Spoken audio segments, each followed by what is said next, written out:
नमस्कार मित्रांनो, मी दीपक वळवी.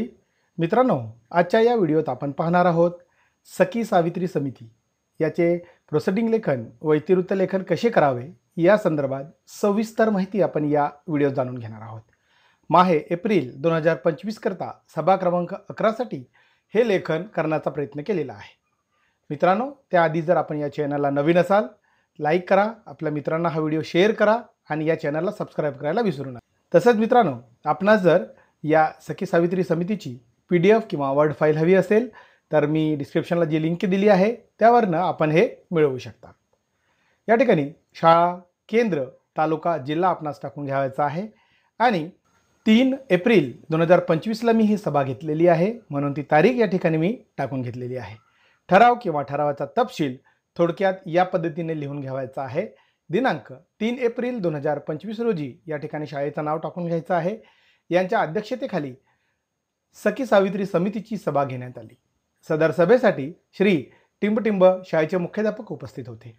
या ठिकाणी थोडक्यात या पद्धतीने प्रस्तावना लिहून घ्यायची आहे. सभेचा पहिला विषय मी या ठिकाणी घेतलेला आहे. मागील सभेचे इतिवृत्त वाचन करणे. 11वी सभा आणि त्यामधला पहिला विषय आहे. सभेत मागील सभेचे इतिवृत्त वाचून कायम करण्यात आले. दुसरा विषय या ठिकाणी घेण्यात आलेला आहे. किशोरवयीन मुलींच्या भावनिक आणि मानसिक आरोग्यासाठी समुपदेशन सत्रांचे आयोजन.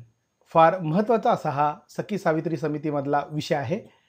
किशोरवयीन मुलींच्या भावनिक आणि सामाजिक आरोग्यासाठी सखी सावित्री समितीमार्फत समुपदेशन सत्राचे आयोजन करणे हा एक खूप महत्त्वाचा उपक्रम आहे.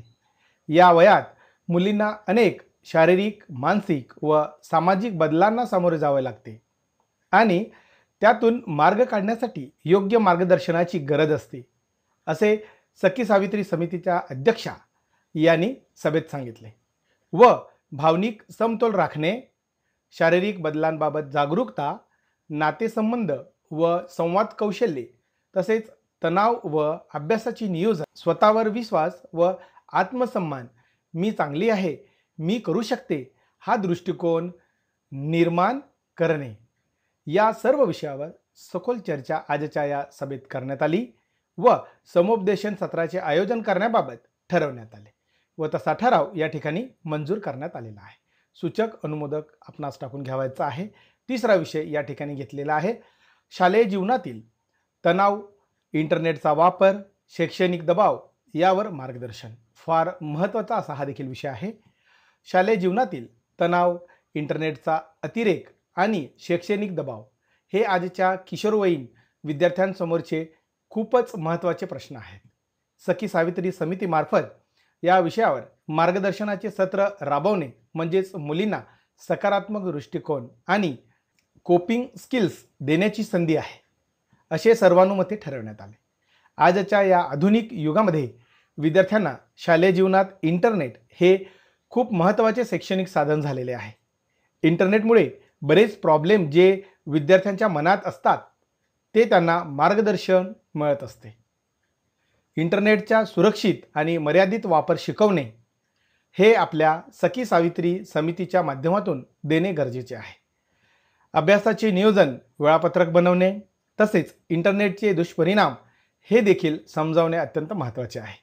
त्याचप्रमाणे आपली वैयक्तिक माहिती सोशल मीडियावर शेअर करू नये याबाबत देखील मार्गदर्शन करणे फार महत्त्वाचे आहे. म्हणून शालेय जीवनातील इंटरनेटचा वापर कशा पद्धतीने करावा या संदर्भात शिबिर आयोजन करण्याबाबत आजच्या सभेमध्ये ठरवण्यात आले व तसा ठराव या ठिकाणी मंजूर करण्यात आलेला आहे. पुढील विषय मी घेतला आहे विषय क्रमांक 4. मुलींसाठी स्वसंरक्षणाचे प्रशिक्षण. गुड टच, बॅड टच या विषयावर जागरूकता हा विषय फार महत्त्वाचा आहे. या ठिकाणी तपशील या पद्धतीने लिहिण्याचा प्रयत्न केलेला आहे.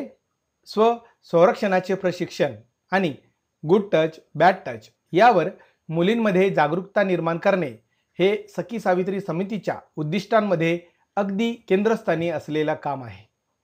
हे सत्र केवळ शारीरिक संरक्षणाबद्दल नाही तर मुलींमध्ये आत्मविश्वास, माझे शरीर माझा हक्क ही भावना निर्माण करण्यासाठी अत्यंत आवश्यक आहे.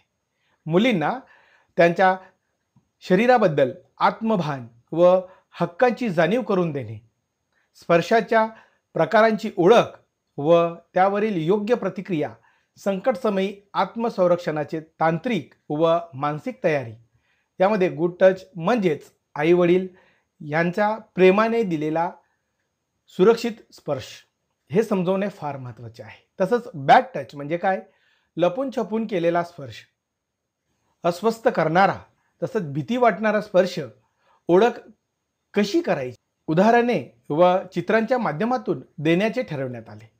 यासाठी सामाजिक कार्यकर्ता म्हणजे पोक्सो ॲक्ट जो आहे कायद्याचे मार्गदर्शन करणे व शाळेतील महिला शिक्षक व समुपदेशक, शाळेतील महिला शिक्षक व समुपदेशक म्हणून यांना आमंत्रित करण्याबाबत ठरवण्यात आले.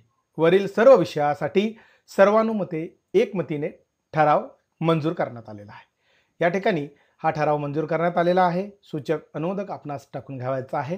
पुढील विषय मी घेतला आहे विषय क्रमांक 5, समतोल आहाराचे महत्त्व, मासिक पाळीबद्दल मार्गदर्शन, योगासने आणि व्यायामाचे फायदे यावर चर्चा. फार महत्त्वाचा असा हा देखील विषय आहे. सखी सावित्री समितीमार्फत मुलींमध्ये समतोल आहार, मासिक पाळीबद्दल योग्य मार्गदर्शन आणि योग्य व्यायामाचे फायदे यावर चर्चा म्हणजे आरोग्यदायी जीवनशैलीसाठी एक मजबूत पायाभरणी. या वयात शरीर झपाट्याने बदलतं, त्यामुळे योग्य पोषण, स्वच्छता आणि मानसिक शारीरिक संतुलन यावर जागरूकता वाढवणे फार महत्त्वाचे आहे. खाली एक सुंदर सत्र आराखडा आजच्या सभेतून ठरवण्यात आला की जो शाळेत सहज राबवता येईल.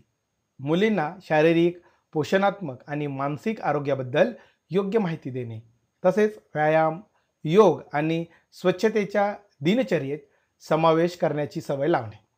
मासिक पाळीबद्दल योग्य मार्गदर्शन म्हणजेच मुलींची समज वाढवणे. मासिक पाळी नैसर्गिक प्रक्रिया आहे. पाळी दरम्यान स्वच्छतेची काळजी, सॅनिटरी नॅपकिन वापर, योग्य विल्हेवाट, गैरसमज दूर करणे. उदाहरणार्थ, पाळीत मुली अशुद्ध असतात ही चुकीची धारणा.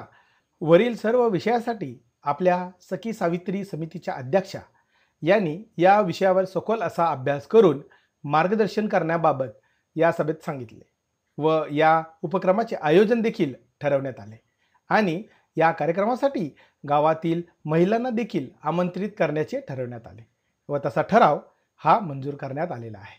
या ठिकाणी सूचक अनुमोदक टाकून घ्यावायचा आहे.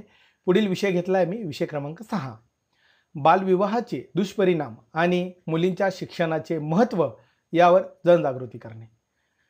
बालविवाहाचे दुष्परिणाम आणि मुलींच्या शिक्षणाचे महत्त्व यावर जनजागृती करणे. सखी सावित्री समिती ही अशा संवेदनशील विषयावर शाळा, गाव आणि समाजात जागरूकता निर्माण करणारी योग्य मंच आहे, असे यावेळी सांगण्यात आले.